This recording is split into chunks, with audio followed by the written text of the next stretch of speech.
Assalamualaikum warahmatullahi wabarakatuh.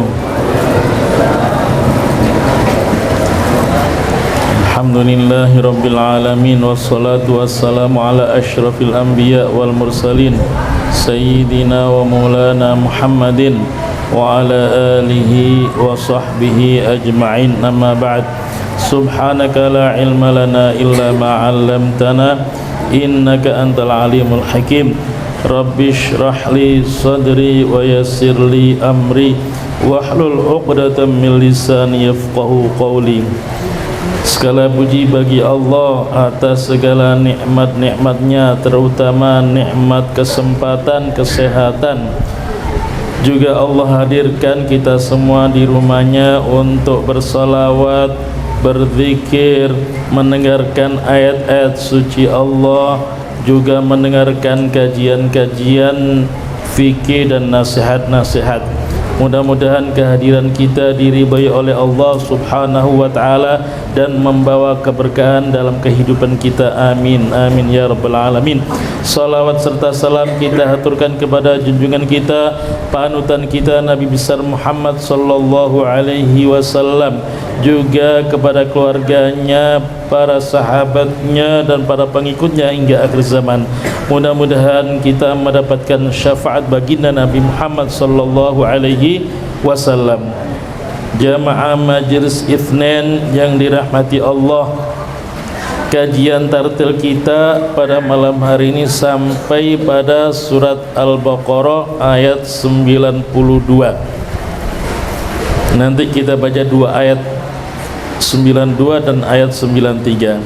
Inti dari dua ayat yang kita baca adalah menjelaskan Bani Israel bahwa mereka Allah telah utus kepada mereka Nabi Musa dengan membawa mukjizat-mukjizatnya, dikuatkan oleh Allah dengan mukjizat-mukjizatnya. Di antaranya tongkat Nabi Musa, laut terbelah dengan tongkatnya. Allah kirim banjir, kemudian Allah kirim bencana kepada mereka, katak, kutu busuk, darah, dan berbagai macam mukjizat Allah Subhanahu wa taala untuk menjelaskan bahwa Nabi Musa benar-benar utusan Allah Subhanahu wa taala. Mereka setelah menyaksikan itu semua, akan tetapi mereka mengingkari dan kufur kepada Nabi Musa, sehingga dalam satu masa Nabi Musa ketika bermunajat di Bukit Tur untuk bertemu Allah Subhanahu wa taala, ketika itu pula umatnya menyembah anak sapi. Mereka membuat anak sapi dari emas, kemudian anak sapi ini bisa bergerak, bisa bersuara. Dari mana itu? Itu kata ulama, ada yang namanya Musa As-Samiri, kaumnya Nabi Musa, tapi jadi murtad, jadi kufur. Musa As-Samiri ini adalah sejak kecil dididik atau bersama malaikat Jibril, dididik oleh malaikat Jibril, sedangkan Nabi Musa dididik oleh Fir'aun. Artinya kedekatan kita dengan seseorang tidak mengharuskan menjadikan kita mengikuti jejaknya, belum tentu. Kita alhamdulillah bersama para ulama, mudah-mudahan kita bisa mengikuti mereka, terus mengikuti petunjuk-petunjuk mereka, hadir di majelis-majelis mereka. Musa As-Samiri ini menaruh debu bekas telapak kakinya malaikat Jibril, itu disabukkan di anak sapi tadi sehingga bisa bersuara, bisa bergerak, dan mereka sembah. Artinya mereka mengingkari Allah, mengingkari Rasulnya. Dikarenakan apa? Dikarenakan cinta dunia. Nabi Muhammad SAW dalam sabdanya mengatakan, inna likulli ummatin ijlan wa ijlu hadhil ummati ad-dinar wad dirham. Sesungguhnya bagi setiap umat itu ada anak sapi yang disembah, ada sesembahan selain Allah. Sedangkan sesembahan selain Allah umatku adalah harta dunia. Dalam riwayat lain, likulli ummatin ijlun ya'budunahu wa ijlu ummati ad-darahim wad danarir. Maknanya sama. Nabi sendiri, Nabi Muhammad SAW juga bersabda, hubbud dunya ra'su kulli khati'ah.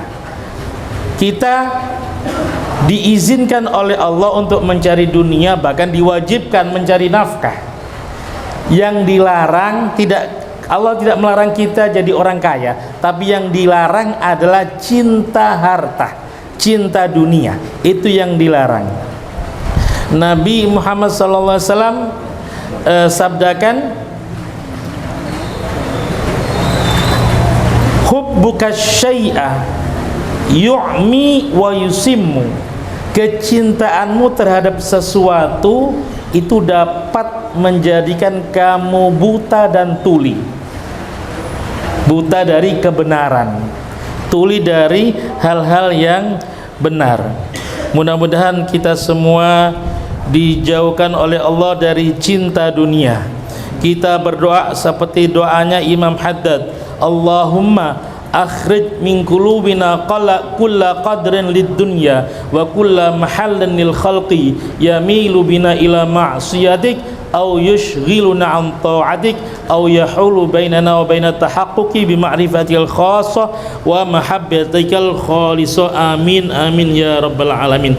Baik, kita awali tartil dengan as-siwak dan bacaan ta'awudz.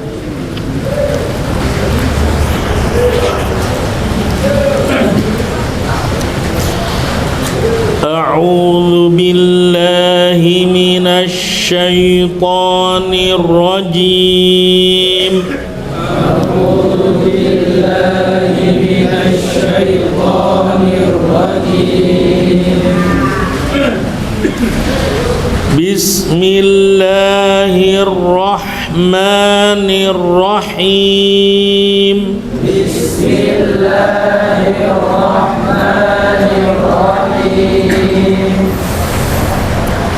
Walaqad ja'akum Musa bil bayyinati thumma ittakhadhtumul ijla min ba'di. Walaqad ja'akum Musa bil bayyinati thumma ittakhadhtumul ijla min ba'di. ثم اتخذتم العجل من بعده وأنتم ظالمون. ثم اتخذتم العجل من بعده وأنتم ظالمون. وَإِذْ أَخَذْنَا مِيثَاقَكُمْ وَرَفَعْنَا فَوْقَكُمُ الطُّورَ وَإِذْ أَخَذْنَا مِيثَاقَكُمْ وَرَفَعْنَا فَوْقَكُمُ الطُّورَ خُذُوا مَا آتَيْنَاكُمْ بِقُوَّةٍ وَاسْمَعُوا. خُذُوا مَا آتَيْنَاكُمْ بِقُوَّةٍ وَاسْمَعُوا. قالوا سمعنا وعصينا وأشربوا في قلوبهم العجل بكفرهم.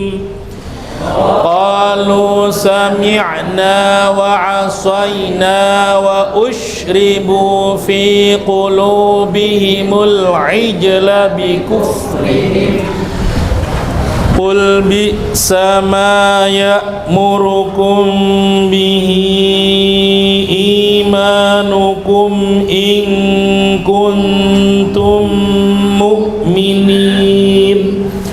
Qul bi'sa ma ya'murukum bihi imanukum in kuntum mu'minin.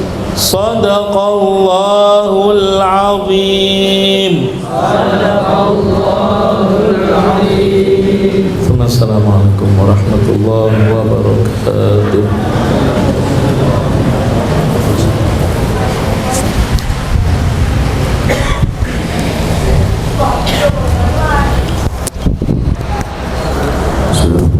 Assalamualaikum warahmatullahi wabarakatuh.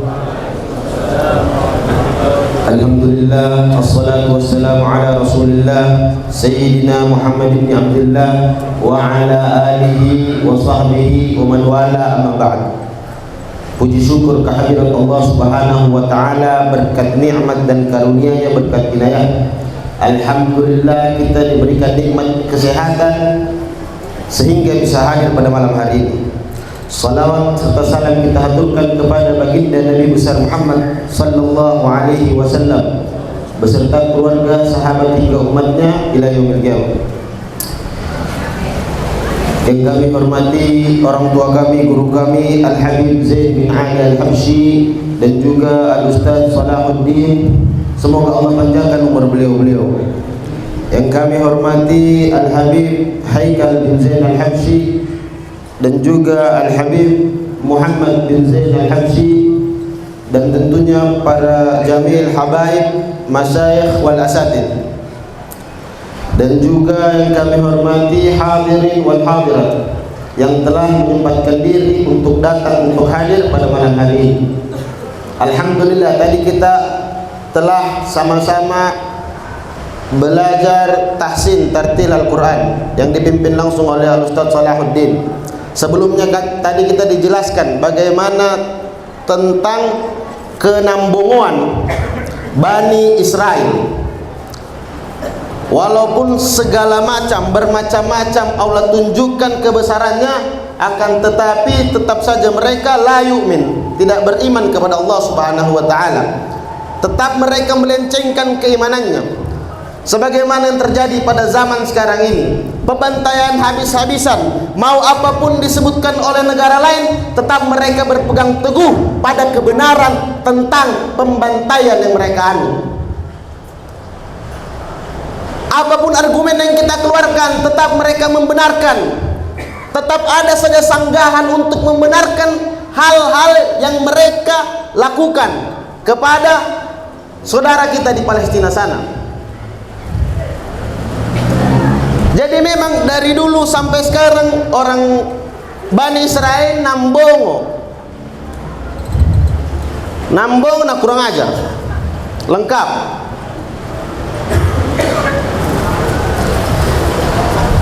Alhamdulillah,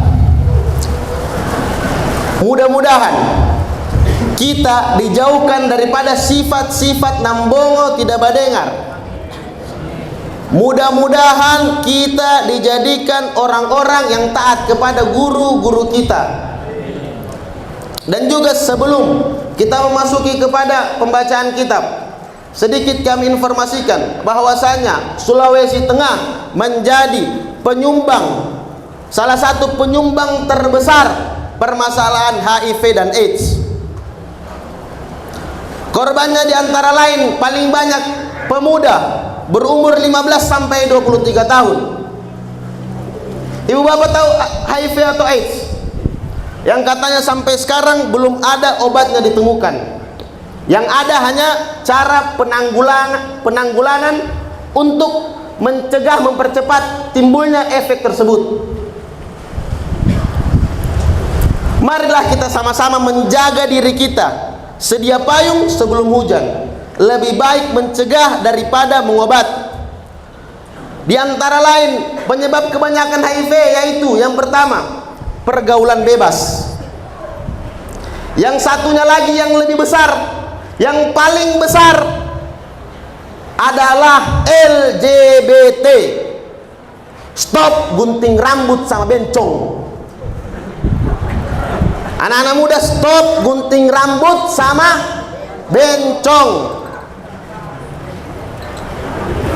Mereka yang seperti itu, maupun dia laki-laki bersifat perempuan, perempuan ingin menjadi laki-laki, bahwasanya mereka itu sudah memiliki penyakit tersebut. Bahaya sekarang. Kenapa ketika kita gunting rambut, kita memakai silet yang telah dipakai oleh orang pengidap HIV tersebut, tidak menutup kemungkinan kita akan terkena dampak, kita akan terkena penyakit tersebut. Ini Kota Palu salah satu penyumbang terbanyak. Kira-kira sudah 1000 lebih yang terdaftar. Bagaimana yang tidak terdaftar? Jadi kita harus menjaga diri. Jaga semua sudah, jaga. Jangan gunting rambut sembarang tempat. Tusuk gigi di restoran-restoran mending jangan digunakan. Suntik-suntik, minta dokternya pakai suntik baru. Sterilkan dulu baru pakaikan ke saya. Mudah-mudahan Allah jauhkan kita daripada penyakit-penyakit tersebut. Kita lanjutkan kepada pembacaan kitab yang akan dipimpin oleh Al-Habib Haikal bin Zain Al-Habsyi alaihi falyatafaddal mashkuran wa ma'juran. Ala Nabi Muhammad.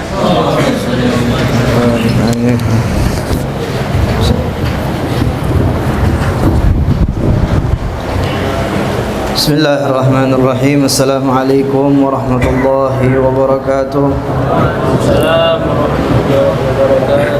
Alhamdulillahi rabbil alamin, wassalatu wassalamu ala asyrafil anbiya'i wal mursalin Sayyidina Muhammadin wa ala alihi wa ashabihi ajma'in. Allahumma salli wa sallim ala Sayyidina Muhammadin miftahi babi rahmatillah عدد ما في علم الله صلاة وسلاما دائمين بدوام ملك الله وعلى آله وصحبه ومن والاه. رب اشرح لي صدري ويسر لي أمري واحلل عقدة من لساني يفقهوا قولي. أما بعد. Alhamdulillah, segala puji bagi Allah Subhanahu wa taala akan segala nikmat yang telah Allah berikan kepada kita atas hidayah taufiknya, juga kesempatan Allah hadirkan kita di malam hari ini di masjid yang penuh berkah ini, mengagungkan Allah Subhanahu wa taala, memuji kepada baginda Nabi sallallahu alaihi wasallam dengan qasidah-qasidah yang telah dibacakan dan telah kita dengarkan, juga bentuk syukur kita kepada Allah Subhanahu wa taala akan Allah jadikan kita sebagai umat baginda Nabi sallallahu alaihi wasallam. Alhamdulillah. Hadirin dan hadirat yang dirahmati Allah Subhanahu wa taala, melanjutkan daripada kajian kita setiap minggunya dari kitab Busyral Karim, kita sampai kepada bab salatul istisqa atau bab salatul istisqa.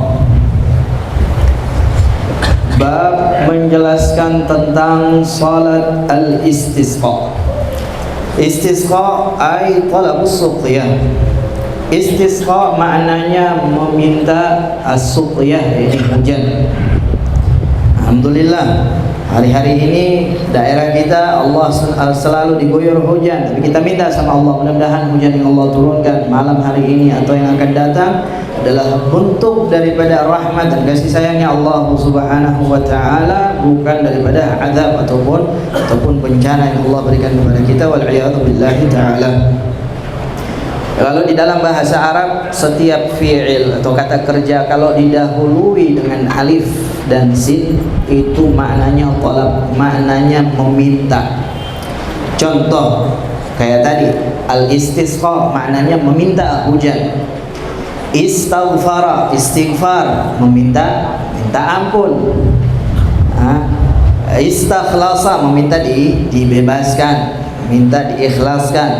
Jadi setiap fi'il kata kerja di dalam bahasa Arab itu kalau dimulai dengan alif dan sin itu maknanya meminta. Nah, sini beliau menyinggung bab salatil istisqa, bab meminta atau menjelaskan tentang salat meminta hujan kepada Allah Subhanahu wa taala. Lihat, di dalam Islam untuk meminta hujan saja kita diajarkan bagaimana caranya. Tentunya ada maratibnya, ada levelnya, kalau kita bilang ada tata caranya. Yang paling gampang, yang kalau kita kerjakan paling gampang, yaitu kita minta sama Allah di setiap habis salat 5 waktu, kita doa minta sama Allah supaya Allah turunkan hujannya, Allah rahmati kita dengan kasih sayangnya.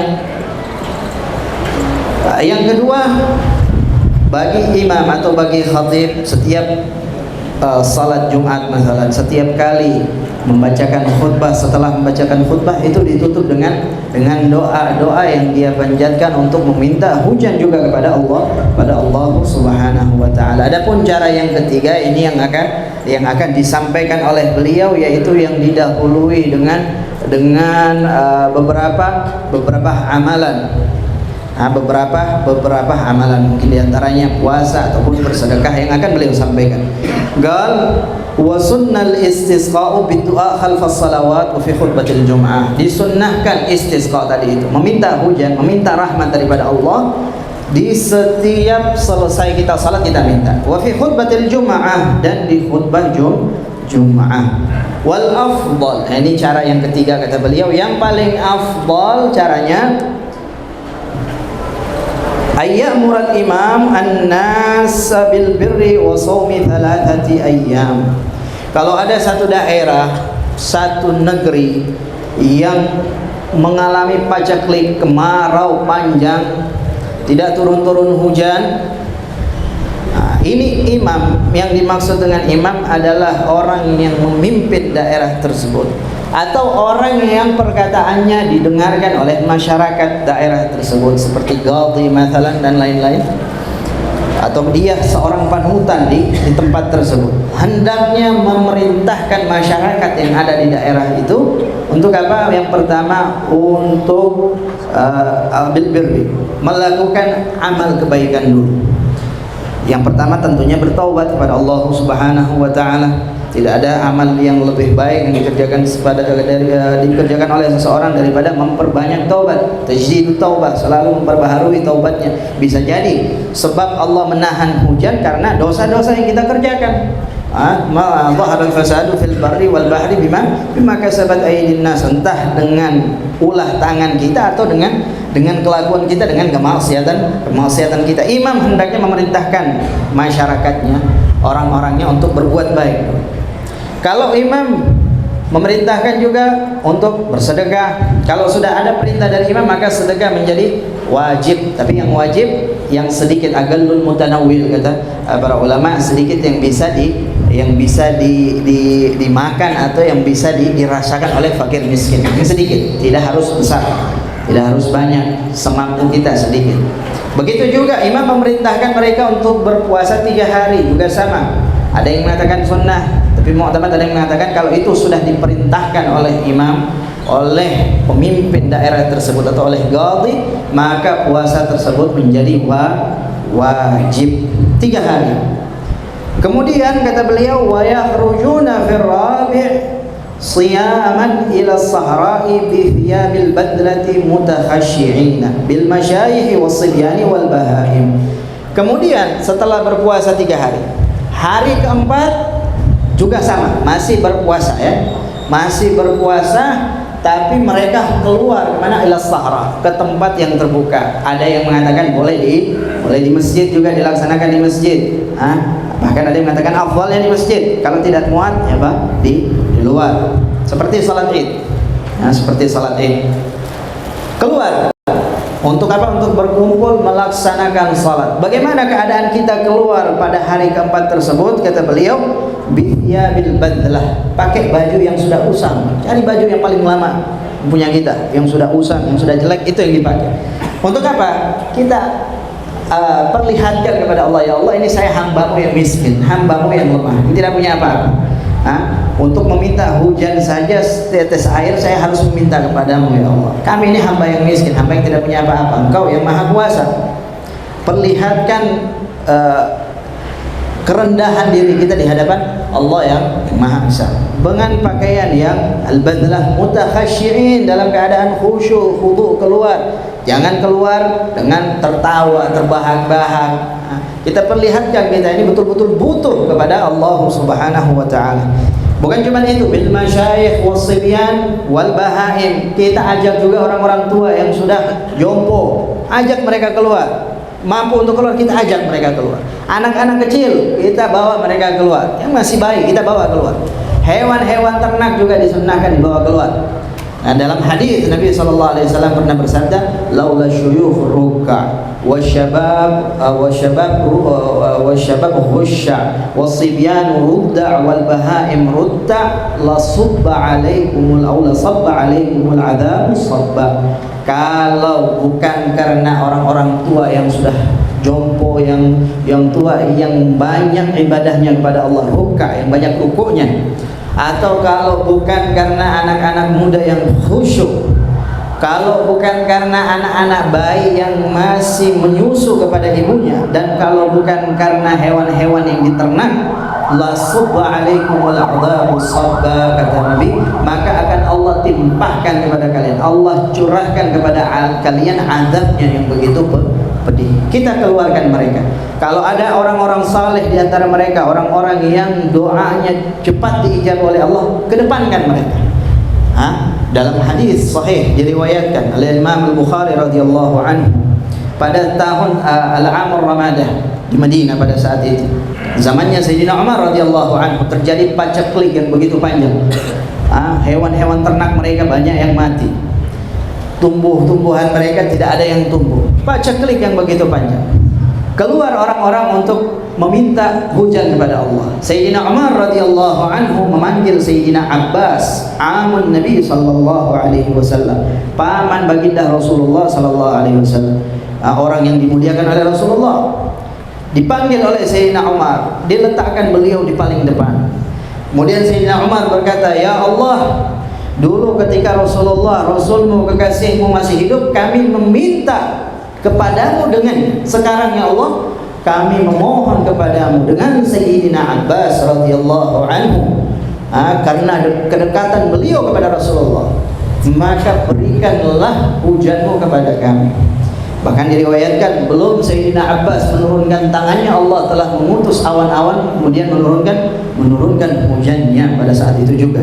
Oleh karena itu Sayyidina Abbas digelari apa? Saqiyal Haramain, orang yang memberi atau asaqi itu asalnya memberi minum kepada Al-Haramain, dua tanah haram. Maksudnya berkat beliau Allah turunkan hujan, berkat Sayyidina Abbas radhiyallahu anhu. Bukan hanya kepada orang saleh yang masih hidup, bahkan yang sudah meninggal sekalipun kita datangi kubur mereka.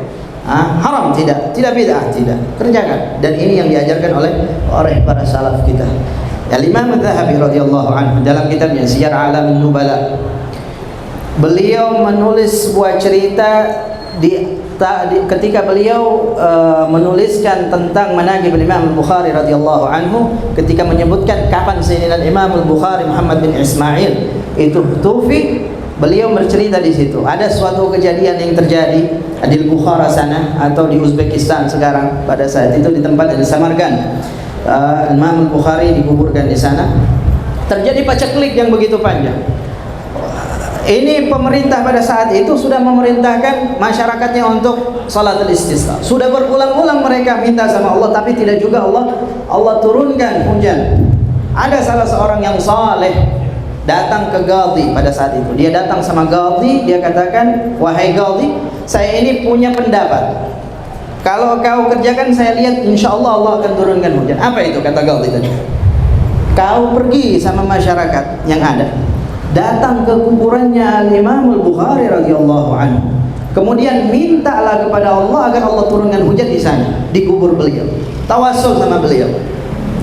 Maka Qadhi tadi mengatakan, pendapatmu ini akan saya kerjakan. Beliau kumpulkan orang-orang masyarakat pada saat itu, datang mereka ramai-ramai ke kuburnya Imam Al-Bukhari radhiyallahu anhu, bahkan sampai-sampai mereka meminta sama Allah, menangis, tawassul sama Imam Al-Bukhari radhiyallahu anhu. Maka tidak lama Allah turunkan hujan. Bahkan Imam Al-Zahabi mengatakan 1 minggu Allah turunkan hujan lamanya, sampai-sampai mereka dari kubur, dari daerah tempat Imam Al-Bukhari di kubur tersebut mau pulang ke rumah mereka susah karena lebatnya hujan yang Allah turunkan.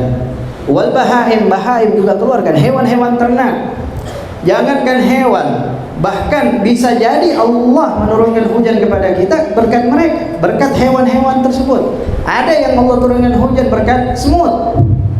Diriwayatkan oleh Imam Ahmad wa sahhahul Hakim. Imam Hakim mengatakan hadis sahih. Diceritakan Sayyidina Sulaiman alaihi salam. Sayyidina Sulaiman ini orang sosok Nabi yang betul-betul paham bahasa semut, ya, bukan main-main, ya.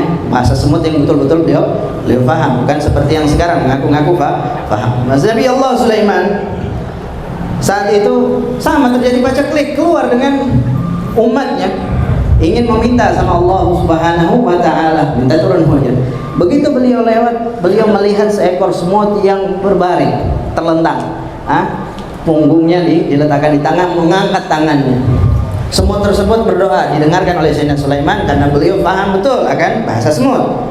Beliau ke semut tadi mengatakan, ya Allah, kami ini hambamu, makhlukmu, tidak meminta hujan kecuali kepadamu, maka turunkanlah hujanmu ya Allah.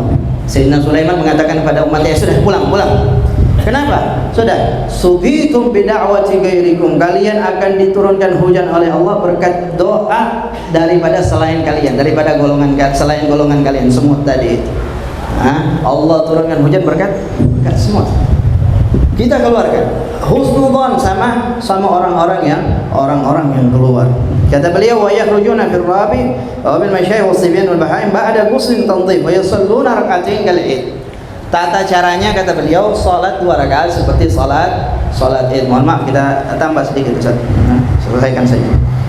Seperti salat Id. Rakaat pertama takbir berapa kali? 7 kali. Rakaat kedua takbirnya berapa kali? 5 kali. Sama seperti salat Id. Salatnya sama. Selesai salat wa yaktubu khutbataini aw wahidatan ba'daha afdal. Setelah itu melakukan 2 khutbah atau 1 khutbah, 2 lebih afdal. Dilakukannya kapan? Setelah salat boleh, sebelum salat boleh, tapi setelah salat afdal. Juga khutbah sama seperti khutbah Id, 9 kali takbir tapi di sini diganti dengan istighfar 9 kali, astaghfirullahaladzim pada khutbah pertama. Khutbah kedua istighfar 7 kali sunnah. Wastaghfirullah ta'ala ala badal takbir wa yad'u jahran. Kemudian imam pada rakaat takbir yang khutbah yang kedua doa kepada Allah Subhanahu wa taala secara jahr dengan mengeraskan suaranya. Wastaqbalal qiblata ba'da thuluthil khutbah tsaniyah. Di sepertiga khutbah, setelah lewat sepertiga khutbah kedua, disunnahkan bagi imam yang tadinya dia menghadap kepada makmum menghadap ke kiblat. Wa hawwala al-imam wan nasu thiyabahum hina idzin. Disunnahkan bagi imam dan juga makmum untuk membalikkan pakaian mereka. Tapi yang dimaksud pakaian di sini, ingat apa maksudnya? Rida. Kalau kita pakai surban, dibalik seperti apa? Yang tadinya di kanan diletakkan di sebelah kiri. Yang tadi bagian bawah dijadikan di bagian atas. Ini semua untuk apa? Untuk tafa'ul kita, husnudzon kita sama Allah. Ya Allah, seperti saya membalikkan surban saya ini, balikkan keadaan kami ya Allah. Tadi ini kita mengalami paceklik, semoga Engkau berikan kepada kami hujan yang penuh dengan rahmat dan kasih sayang. Seperti itu. Wa balagha fiha fid du'a sirran wa jahran. Juga imam dianjurkan untuk betul-betul berdoa dengan al-mubalaghah, berlebihan di dalam doa. Maksudnya memperbanyak doanya di situ. Tsumma istaqbalan nas. Selesai berdoa kemudian beliau imam menghadap kepada hadirin. Juga di antara sunnah-sunnah yang dianjurkan setelah kita hadir salat istisqa, lantas Allah turunkan hujan, maka sunnah hujan yang pertama kali turun di tahun itu, sunnah kita itu untuk mandi atau paling tidak berwudu. Bahkan disunnahkan hujan itu jangan kena baju, kalau bisa langsung kena anggota tubuh kita. Buka baju kita, buka, tapi dengan syarat menutup aurat. Buka yang selain aurat, tentunya bagi laki-laki. Adapun bagi perempuan di rumahnya, kalau di halaman rumahnya ada tempat terbuka, tempat yang tertutup, yang sekiranya ada air hujan itu masuk ke situ, di situ. Buka baju kita, pakaian kita yang selain aurat, tetap aurat wajib ditutup. Biarkan air hujan itu mengenainya secara langsung, karena seperti itu yang dilakukan oleh Rasul sallallahu alaihi wasallam. Selantas beliau berkata, innahu hadithu ahdin bi rabbi. Ini air hujan ini yang baru diciptakan oleh Allah, belum tercampur dengan sesuatu yang syubhat, belum tercampur dengan sesuatu yang tidak baik. Ini betul-betul baru turun. Kalau langsung kena tubuh kita, insyaallah menjadi dawa, menjadi afiat, jadi kesehatan, keberkahan. Nah, ini yang diajarkan oleh baginda Nabi sallallahu alaihi wasallam. Wa yaktasil wa yatawadda fi sayr. Kalau ada tempat yang dialiri oleh hujan, yaitu tempat lewatnya air banjir atau apa, juga disunahkan untuk mandi atau untuk berwudu dari situ. Fa illam yajma'ha falyatawadda. Kalau tidak bisa mandi, tidak bisa wudu, paling tidak berwudu. Wa yusabbihu lirra'di wal barqi. Juga disunahkan untuk bertasbih ketika melihat atau ketika mendengarkan petir atau melihat kilat, dengan tasbih yang sudah biasa kita dengar. Subhana man yusabbihur ra'du bihamdihi wal malaikatu min khifatihi. Subhanallah, subhan maha suci Allah, yusabbihur ra'du bihamdihi, yang mana petir kilat itu bertasbih bihamdihi, dengan bersyukur kepada Allah, wal malaikatu min khifatihi. Juga wa yaqulu 'inda nuzulil matar, kalau sudah Allah turunkan hujan, sunnah ada doanya, Allahumma shayyiban nafi'an, ya Allah semoga ini menjadi hujan yang bermanfaat, menjadi hujan yang berkah. Wa ba'dahu, kalau sudah selesai hujan juga ada doanya diajarkan oleh Rasulullah, mutirna bi fadlillahi wa bi rahmati, kita telah diberikan hujan karena karunia dan rahmat daripada Allah Subhanahu wa taala. Juga ada doa yang diajarkan oleh Rasul sallallahu alaihi wasallam, yang mana apabila hujan itu terus-menerus datang, takut hujan itu menjadi bencana, kita doa, ya Allah hawalaina wala alaina. Datang seorang badui kepada Rasul sallallahu alaihi wasallam ketika beliau sedang berkhutbah, dia katakan, ya Rasulullah, ini hewan-hewan ternak sudah banyak yang mati, tumbuh-tumbuhan kami sudah kekeringan. Doa ya Rasulullah, minta sama Allah, Allah turunkan hujan. Pada saat itu Rasulullah berdoa, belum beliau menurunkan tangannya, Allah turunkan hujan. Lamanya hujan sampai 1 minggu.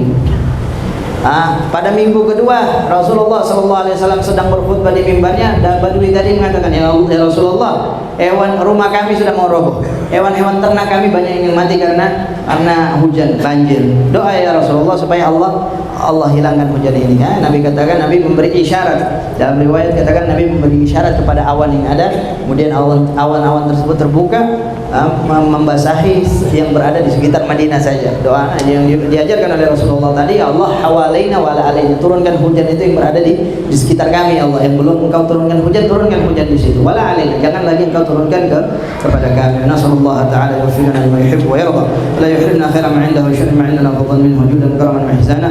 اختم أعمارنا bil husna wa huwa radin 'anna, wa ij'al akhir kalamina 'inda intihai ajalina qawlan la ilaha illallah tahqiqina bi haqaqiha ihsanu ma'na. Sallallahu ala sayyidina Muhammadin nabiyil ummi wa ala alihi wa sahbihi wasallam. Alhamdulillahi rabbil alamin wal 'afwu minkum.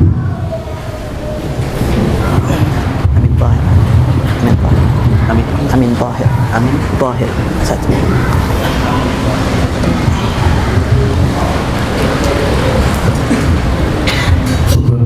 Alhamdulillah, tadi kita telah dengarkan bagaimana tata cara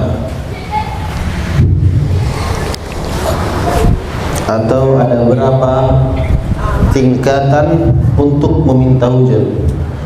Yang pertama, kita niatkan di setiap selesai sholat 5 waktu. Yang kedua, khatib membacakan ketika khatib ingin selesai berkhutbah, membacakan doa untuk meminta hujan. Yang ketiga tadi, ini ribet, puasa dan lain sebagainya. Kemudian kita meminta di tempat terbuka ataupun di masjid. Kemudian kita merendahkan diri kita dengan pakai compang-camping. Ini alhamdulillah kita di Kota Palu tidak merasakan kekurangan air hujan. Hampir tiap hari hujan turun di Kota Palu. Jadi jangan sampai kita kufur nikmat, atau ketika turun hujan, hujan lagi.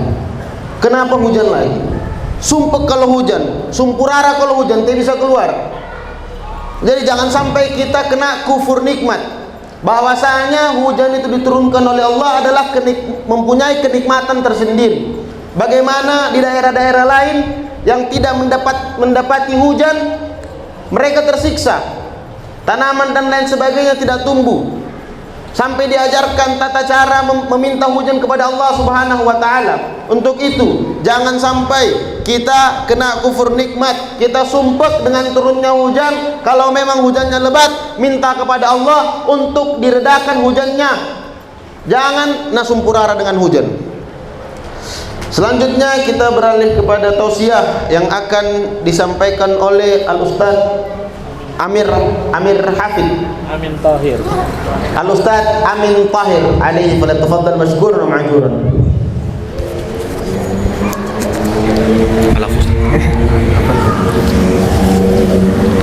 Bismillahirrahmanirrahim. Assalamualaikum warahmatullahi taala wabarakatuh.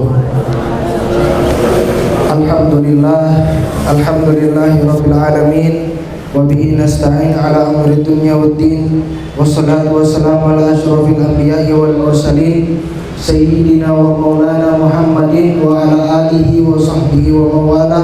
Subhanak la ilma lana illa ma 'allamtana innaka antal alimul hakim. Rabbi shrah li sadri wa yassir li amri wahlul 'uqdatam min lisani yafqahu qawli. Amma ba'd.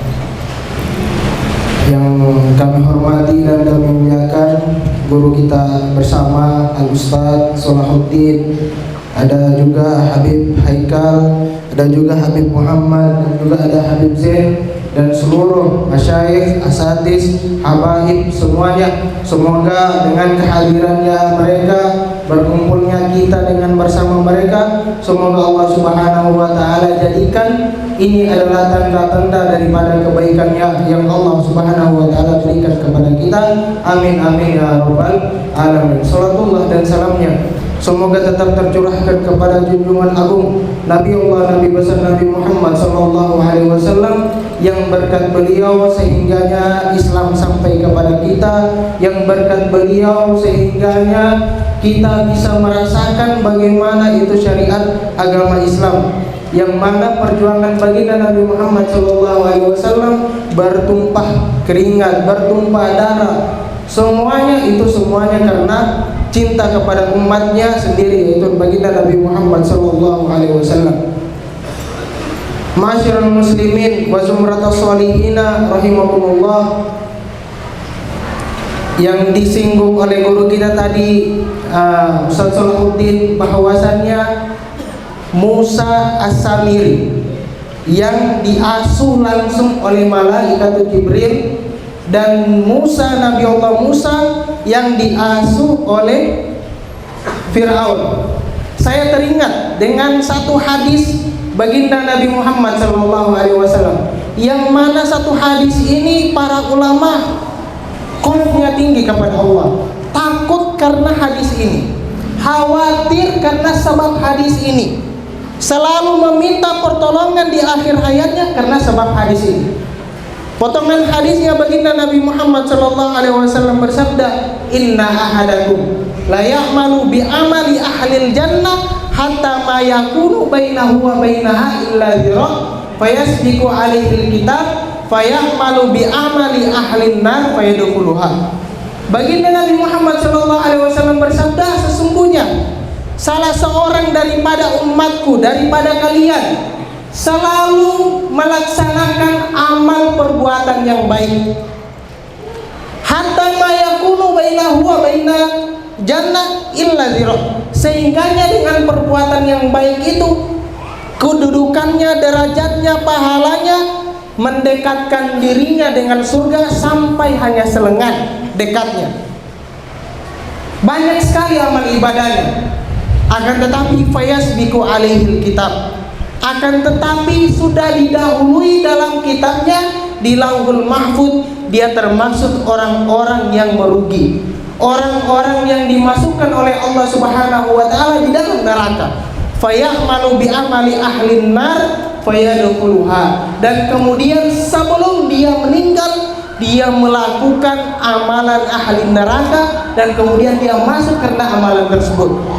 Kemudian baginda Nabi Muhammad SAW melanjutkan juga, inna ahadakum la ya'malu bi amali ahlin nar, ini sebaliknya, sesungguhnya di antara kalian dia selalu senantiasa melakukan amalan ahli neraka, sehingganya kedudukannya, kedekatannya dengan neraka cuma selengan.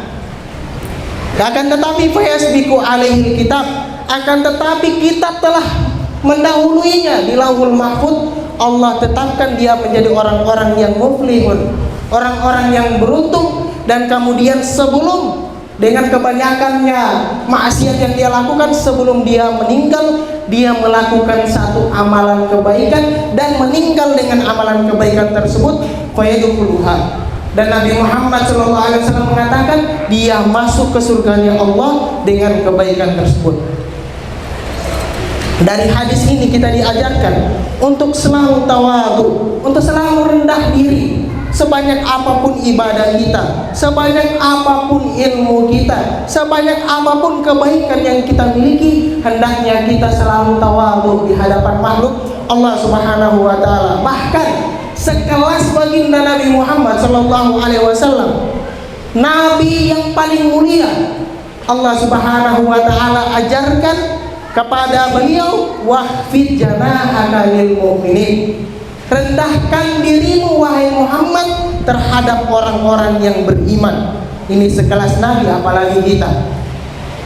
Ma'asyiral muslimin wa zumratus sholihin rahimakumullah. Terakhir saya menasihati diriku sendiri dan juga kepada ma'asyiral muslimin, ada dua hal yang penting yang selalu kita hidupkan di dalam setiap hari kita.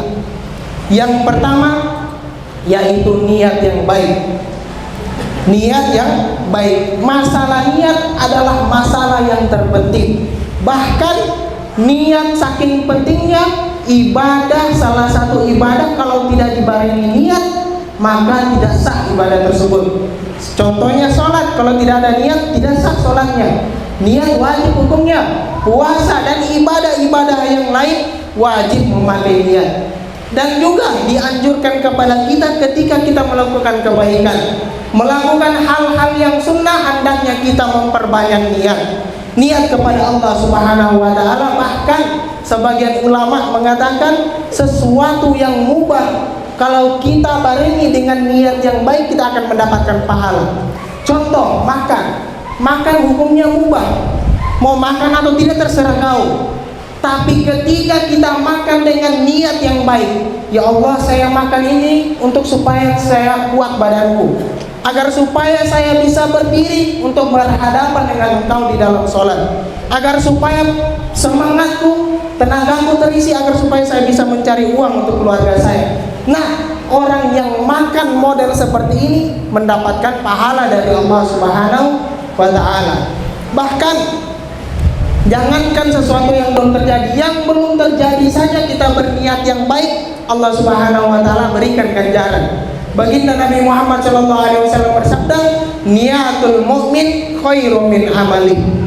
Niat seorang mukmin lebih baik daripada amalnya.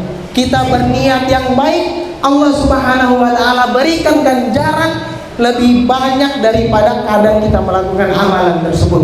Itu yang pertama. Jadi kita mau hadir ke dalam majelis, hendaknya kita pasang niat yang baik agar supaya kita tidak mendapatkan kerugian yang banyak. Yang kedua, yaitu masyhad kita, cara pandang kita kepada sesuatu, cara pandang kita kepada manusia lain hendaknya kita perbaiki. Sebagian ulama mengatakan al-madad biqadril masyhad, pemberian Allah itu tergantung masyhad kita kepada seseorang. Kita ketahui bersama bahwasannya Abu Lahab pamannya Nabi, keluarganya Nabi, sesuatu yang paling dekat dengan Nabi. Abu Bakar siapa? Tapi di Al-Quran Abu Lahab ditetapkan menjadi orang-orang yang tidak beruntung. Abu Bakar ditetapkan menjadi orang-orang yang beruntung, bahkan termasuk daripada 10 orang yang wajib masuk surga, yang dapat bisyarah kabar gembira dari Nabi Muhammad SAW bahwasanya beliau masuk surga. Apa yang membedakan dia? Apa yang membedakan mereka antara Sayyidina Abu Bakar As-Siddiq dan juga Abu Lahab? Apa yang membedakan? Yaitu masyhad. Cara pandang mereka berdua kepada Nabi Muhammad berbeda. Cara pandang Sayyidina Abu Bakar As-Siddiq kepada Nabi Muhammad, ini adalah Nabi yang paling mulia. Sedangkan Abu Lahab pandangannya apa? Oh, kau pendusta, penipu. Bahkan tiap hari Abu Lahab memberikan duri di depan rumahnya baginda Nabi Muhammad Sallallahu Alaihi Wasallam. Makanya ini adalah penting masyhad kita, husnuzon kita kepada seseorang. Jadi yaitu mungkin nasihat untuk diri saya dan kepada teman-teman semua.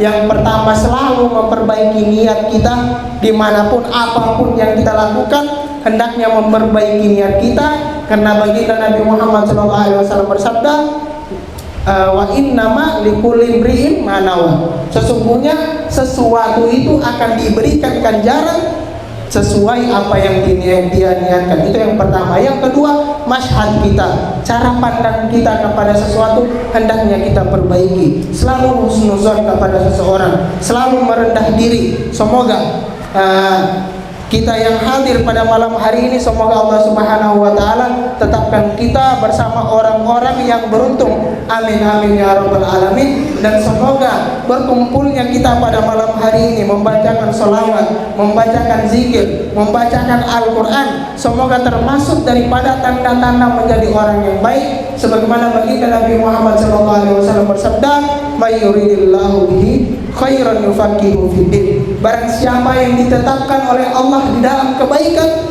maka dijadikan orang tersebut paham agama. Dan orang kalau seandainya sudah diberikan Allah kebaikan, pasti Allah Subhanahu wa taala akan tuntun dia ke arah yang lebih baik. Wa hadani wa lahu minkum ma kuntu fi amamikum illam tithala bi amri syai'. Wassalamu alaikum warahmatullahi taala wabarakatuh.